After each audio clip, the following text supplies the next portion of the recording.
So continuing with methods from Edythe Ashmore, this time what we're going to do is demonstrate a method she described for the quadratus lumborum. Now in this setup you're working on the quadratus lumborum opposite the practitioner because you're going to use double leg leverage to essentially create minor flexion, but it's not so much for the flexion, it's for the ability to pull both legs across the table to move the pelvis in relation to the relatively still thorax. So the thorax will be relatively still on the table, but using the legs will allow you to essentially bend the pelvis in relation to the relatively still thorax, which is ideal because what you're trying to do is keep rib 12 more or less still. Now there is a description where she provides talking about holding the 12th rib at the costal end. I'm not going to suggest that you absolutely do that because it can be quite tender, and also depending on the person, because you're reaching across, you're going to be quite blunt with the heel of your hand and you may not quite find what you want, especially depending on the way that the patient's tissue is built.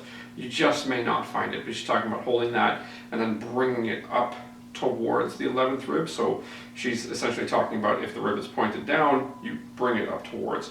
I would just say if you go below broadly and you curl your hand like that, you'll be able to stabilize the ribs, right? So you have to go pretty far back and then just come down below. It's almost like a yoke hold or a knife edge.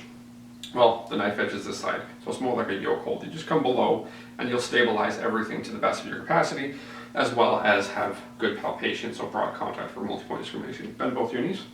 All right, so in the picture and in the description, Ashmore talks about just hugging the legs, right? You lift them a little bit. What I would say is if you just hug, depending, you're probably going to slide off of the patient's legs. So you can hug and then hook, right? Hook under the tibia, so essentially grabbing in and around the region of the gastrocs or the calves, lift up, come around, and as I said, reach down into the flank, and then you've got your side bending towards you, and that's going to keep, again, you're keeping the thorax relatively still, moving pelvis or moving lumbar vertebrae in relation to the relatively still thorax, the legs as the long lever.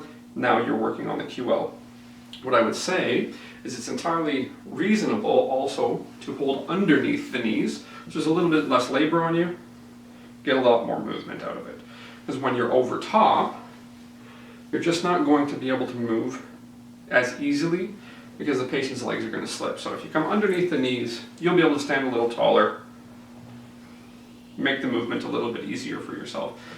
That's working on the QL on the opposite side, long lever as legs, fixed point with the up table hand that's reaching across. The fact that you're reaching across makes it somewhat cumbersome, but it is still quite a reasonable method if you're looking to work on the soft tissues of that side. I wouldn't necessarily say only the QL, the soft tissues of the opposite side.